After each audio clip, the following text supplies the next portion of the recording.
crime aux Caraïbes, La Panthère Noire, produit par Xavier Fréquent et réalisé par Jérôme Gluzicki, ainsi que des articles de presse et des archives sur l'affaire, l'histoire du détenu qui a connu la plus longue peine de réclusion à perpétuité jamais effectuée par un prisonnier en France.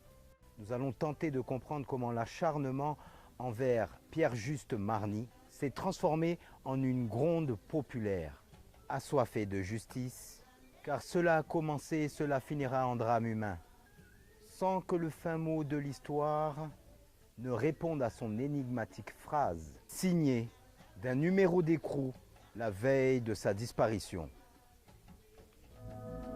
La Martinique s'est réveillée ce matin dans un climat de terreur. Pierre-Juste Marny, la Panthère Noire, a commis cette nuit des crimes d'une rare violence. Toutes les forces de police et de gendarmerie sont à ses trousses. Martiniquais, protégez-vous. Rentrez chez vous avant la nuit. La Panthère Noire rôde.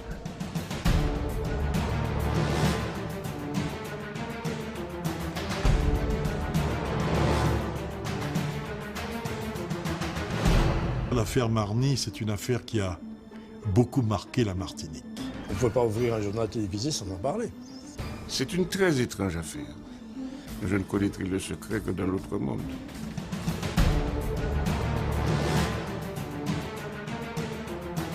Il se venge en réalité en les tuant. C'est lui qui a tiré sur mon mari. Mais ce n'était pas mon mari qu'il voulait. Autant maintenant je dis que c'est un criminel, à l'époque, même s'il avait tué 50 personnes, même s'il avait tué des policiers, pour moi il est en train de faire des choses que je vois peut-être aimer faire. On passait des nuits à le traquer. Tous les gens du quartier ont entendu un certain soir des coups de feu, quoi. C'est pas monnaie courante, quoi. On n'est pas sur un champ de bataille ici. Je suis chez moi, un jour, chez moi, à mon domicile, on me dit Marny a été abattu.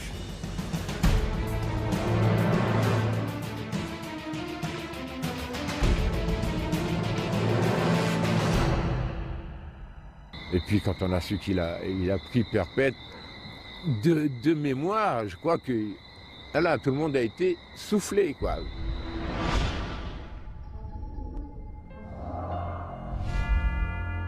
Âgé de 68 ans, Pierre-Juste Marny a passé 48 ans de sa vie derrière des barreaux.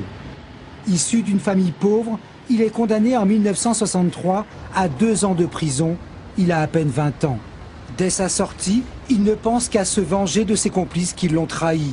C'est au cours d'une nuit meurtrière que tout bascule. Il tue 3 personnes, dont un bébé. Emprisonné à Fort-de-France, il s'évade. Sa cavale durera 9 jours où il est l'ennemi public numéro 1.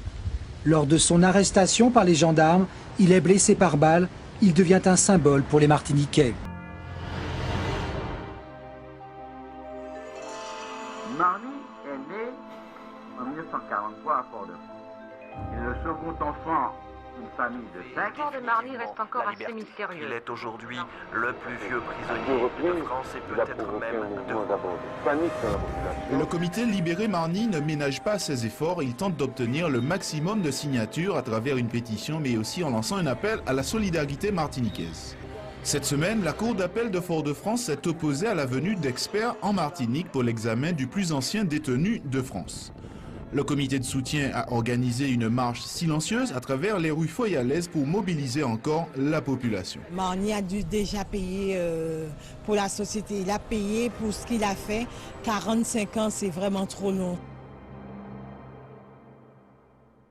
Malheureusement, M. Marny est en isolement alors que ce n'est pas du tout là sa place. On l'a dit suffisamment de fois. Il n'a ni sa place à Colson et bien entendu pas au centre pénitentiaire. Donc nous espérons vivement que sa demande va être analysée pour cette première fois, que les différentes fautes de l'État qui ont été relevées, on l'a dit parce qu'il avait déjà déposé une requête avant même que la loi de 2008 apparaisse, qu'encore une fois les juges vont nous entendre et qu'ils vont procéder comme ils auraient dû le faire depuis 1 an à la libération de M. Marny. Alors les recours que nous avons, il y a déjà 2 recours qui ont été mis en œuvre par sa défense et notamment par mon excellent confrère Corinianti. Le premier était bien entendu la demande de mise en liberté conditionnelle, mais là on nous oppose puisque l'on nous dit vous devez vous conformer à la loi de 2008 et au fait qu'elle est venue aggraver les conditions d'obtention de la mise en liberté conditionnelle par ce fameux passage au CNO. Deuxièmement, nous avons aussi déposé une requête en suspension de peine en raison de l'état de santé fragilisé de Pierre-Juste Marny. Et puis, avec Maître Koguigny-Ntiri, nous sommes en train de mettre à l'œuvre une troisième procédure qui s'appelle la commutation de peine et qui permet de sortir du régime de RCP, c'est-à-dire de réclusion criminelle à perpétuité, pour à ce moment-là bénéficier d'un allègement du système carcéral qui lui est soumis et qui, cette fois-ci, nous permettra, et nous le pensons, d'éviter l'écueil d'une obligation de repartir sur la France pour un passage au CNO.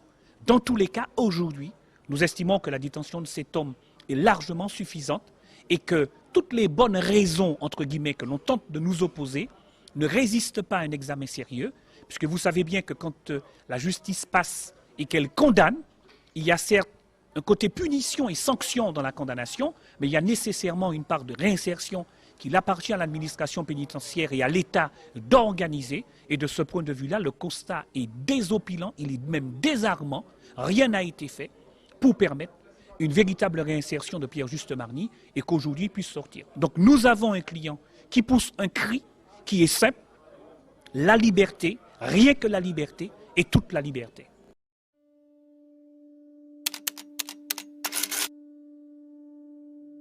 Ça a démarré en 65 et j'ai vécu 30 ans en métropole. Donc tu vois, il y a un décalage entre les gens qui sont ici, qui pensent connaître l'affaire Marny, qui disent connaître l'affaire Marny, qui ont toujours vécu, et moi qui étais là-bas en métropole, qui allait le voir dans les QHS, vraiment dans l'Ozère. Vous savez, les fameux quartiers de haute sécurité, Mesquine et Bessa sont battus pour supprimer ça. J'allais le voir là. Et quand vous passez par là, ici c'est de la rigolade à côté.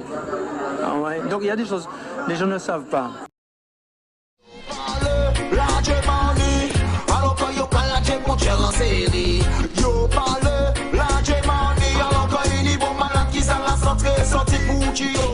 « 48 ans. Voici le nombre d'années que Pierre-Juste Marny a passé en prison pour le meurtre de chauffeur de taxi et un bébé. Après plus d'une dizaine d'années derrière les barreaux, ce n'est qu'en 1985 que la justice reconnut qu'il avait purgé sa peine. Aurait-il dû déjà être libéré? Pour moi, c'est une injustice. Mais quand on regarde par rapport à tout ce qui a été dit, c'est complexe et j'arrive pas vraiment à trancher en fait. L'affaire Marny, il faut la situer, disons, dans les années 60. Dans des années où la Martinique subit une forte répression parce qu'il y a des militants qui sont fortement organisés et qui contestent cette présence française. Cette époque coloniale est profondément présente dans les blessures qui aujourd'hui encore apparaissent, les blessures raciales, les blessures liées à l'histoire. C'est la fermeture des usines, c'est une population venant des communes, de toutes les communes du pays, du territoire, qui vont vers Fort-de-France.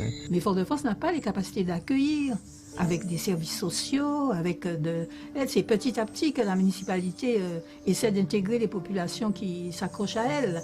Et donc ces gens sont dans un désarroi social, ils sont dans un à peu près, disons. Je pense que la situation de Marny, elle est vraiment représentative de ça. Marlène Hospice, auteur de 2 livres sur Pierre-Juste Marny, l'un en 1984, intitulé « Pas de pitié pour Marny », où elle y faisait état du vécu du prisonnier, l'autre, publié en 2012, Jusqu'au bout du silence, où elle livre les divers témoignages autour du plus ancien détenu de France. C'est véritablement une démarche de chercheur. J'ai voulu le rencontrer et à ce moment-là, j'étais impressionnée par l'individualité. Donc, je suis allée à sa rencontre parce qu'il était pour moi un individu qui sortait de l'ordinaire. Marny était exclu du foyer familial depuis l'âge de 3-4 ans. Autrement dit, que son père le mettait dehors et qu'il dormait dehors. Il dormait dans la forêt de Balata à l'âge de 4 ans. Il s'échappait, il fuguait et il dormait, etc. Et il dormait dans une petite niche, pratiquement une niche de chien qu'il s'était fabriquée quand il avait 5 ans au pied de la maison de ses parents. Ça paraît inimaginable. Il n'y a personne qui peut imaginer ça à la Martinique aujourd'hui. Mais c'était ça son secret. C'est pourquoi j'ai appelé le livre aussi Jusqu'au bout du silence. Et vous, quel est votre verdict? C'est la période où se développe ce qu'on appelle bidonville, les quartiers populaires, ce qu'il y a toute une population de jeunes dans ces quartiers, de jeunes en situation de rébellion, de jeunes qui n'ont pas de métier, où il y a un chômage très fort. La période que beaucoup n'ont pas connue, où on laissait les voitures ouvertes, avec les objets dedans, vitres ouvertes, et où il ne se passait rien, cette période-là était en train de s'achever. Et Marny a été une espèce de précurseur assez fâcheux, mais enfin c'est comme ça, pour ces affaires-là. C'est vraiment un dossier qui est devenu politique. Au départ, c'est un petit délinquant qui devient un meurtrier, qui est incarcéré à juste titre et lourdement condamné à juste titre là encore. Et puis, 10 ans, 20 ans, 30 ans, et là, il vit ça. Tout le monde vit ça comme étant un acharnement. Et ça devient politique. Et ça devient presque ethnique. L'année dernière, il a bénéficié de quelques heures de semi-liberté. Pierre-Juste Marny avait tenu à se rendre sur une plage. Il n'avait pas vu la mer depuis près d'un demi-siècle. Cette histoire extraordinaire commence à l'aube des années 60. Ces années où l'automobile est importée par cargos entiers sur l'île de la Martinique. Pierre-Juste Marny achève son adolescence dans un quartier populaire de Fort-de-France.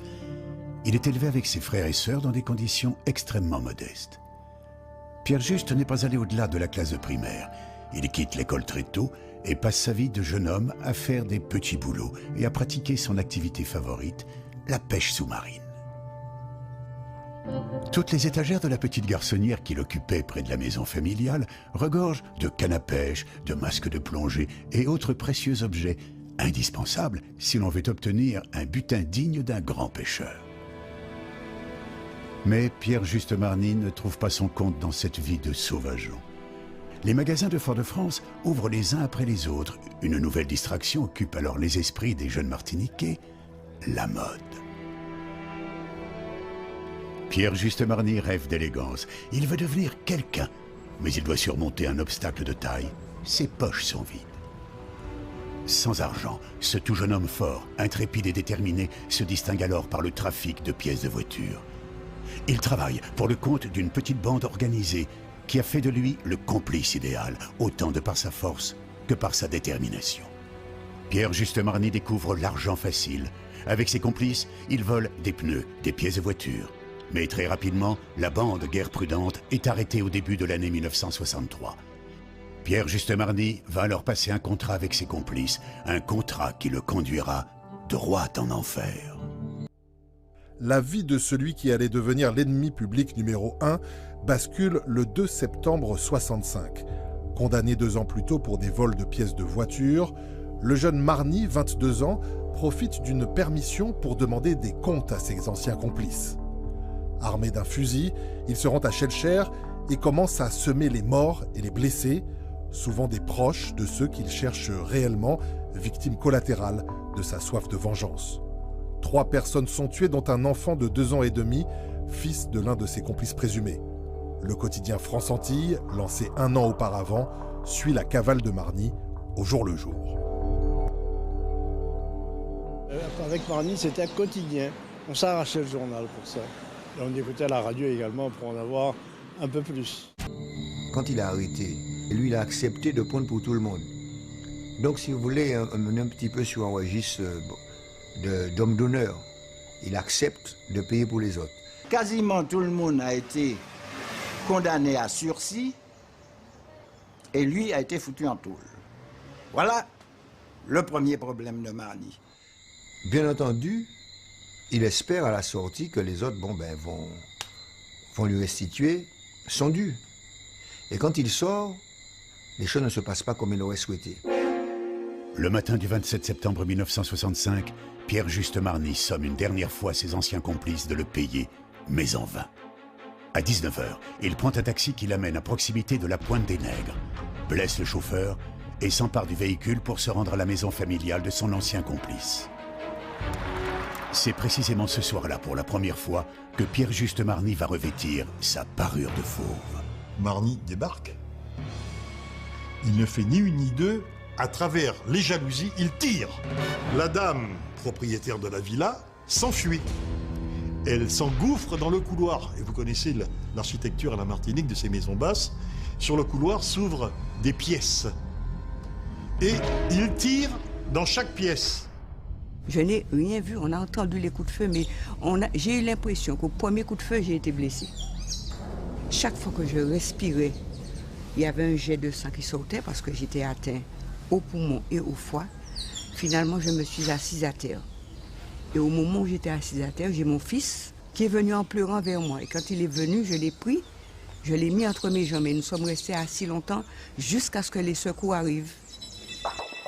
La panthère noire laisse derrière elle cette femme innocente au sol, près de son petit garçon. Quant à son bébé qui dort dans la pièce voisine, personne ne l'entend pleurer. Dans sa folie meurtrière, la panthère noire est décidée à abattre tous ceux qui l'ont trahi. Les pneus de la voiture crient sur le bitume encore brûlant. Soudain, l'un d'eux éclate. Il faut trouver une voiture. Dans la nuit noire, un véhicule approche, piloté par Monsieur Sylvestre. Ce pilote n'aurait pas dû insister, il aurait dû tout de suite descendre. Il va saisir le fusil. D'après ce que me dit Marny, je pense que personne ne s'attendait à ce que ça parte. Il a tiré. Les plombs emportent la mâchoire du pauvre homme. La panthère noire l'abandonne au bord de la route et file en direction du domicile d'un autre complice. L'expédition punitive n'est pas terminée. Et une fois de plus, ce sont des innocents qui vont payer. Il avait également cet autre ami, Henri, et il vient pareillement pour l'exécuter. En fait, il va tirer à travers une porte, alors que la porte plutôt s'entrebâille. Il va tirer et il va blesser une vieille parente de ce jeune homme.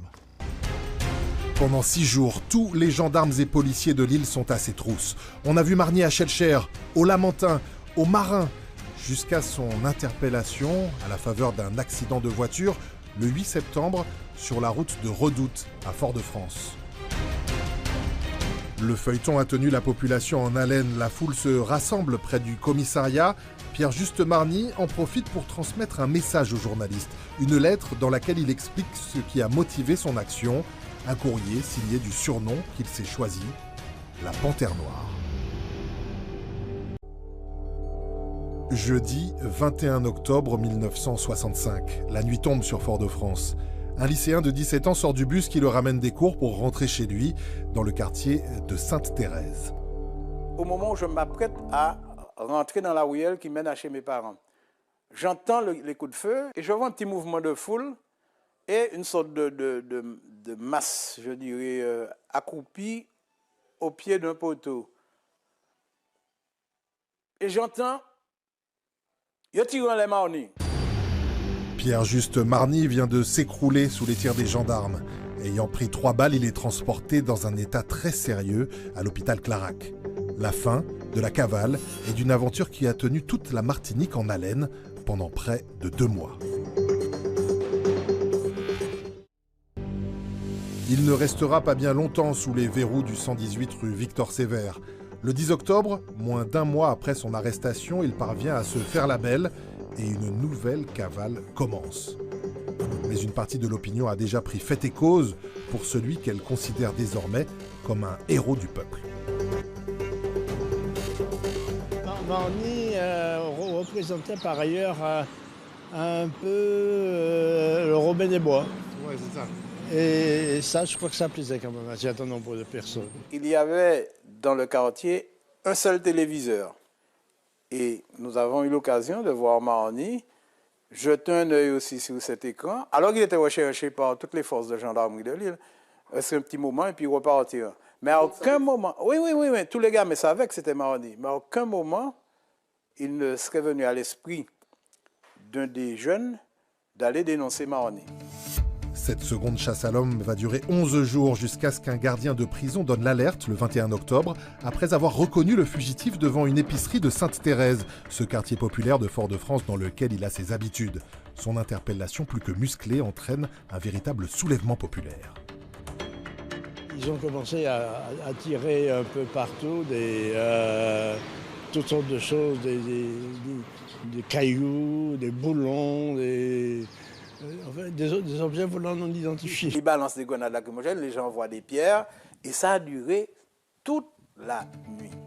Après 3 jours d'émeutes qui paralysent Fort-de-France et font 1 mort et 40 blessés, le calme revient, mais craignant de nouveaux débordements, les autorités décident d'envoyer discrètement Marny en France. Il est jugé 4 ans plus tard à Paris et condamné à la réclusion criminelle à perpétuité. La Panthère Noire ne reverra la Martinique qu'en 2008, 43 ans après ses crimes. Pierre-Juste Marny, alias la Panthère Noire, descend de la passerelle, vêtu d'un costume noir et d'une chemise blanche. Il a 65 ans, il souffre de troubles visuels, il avance difficilement guidé par un policier. Marny va se battre pendant 3 ans pour tenter d'obtenir une libération en vain. Le plus ancien prisonnier de France n'aura droit qu'à 6 heures de liberté, le temps d'une permission et d'un bain de mer en compagnie de ses proches. Mes amis sont restés fidèles à moi. Depuis l'enfance, on se connaît. Et ils sont restés fidèles à moi. Alors je suis très fier, très content. Et je n'ai aucune haine contre personne. Pierre-Juste Marny finit par abandonner sa lutte en mettant fin à ses jours dans sa cellule du centre pénitentiaire de Ducos le 7 août 2011, au lendemain de son 67e anniversaire. Il ne croyait plus en sa libération. Le plus ancien prisonnier de France s'est suicidé ce matin, le jour de son anniversaire dans sa prison en Martinique. Âgé de 68 ans, Pierre-Juste Marny a passé 48 ans de sa vie derrière des barreaux.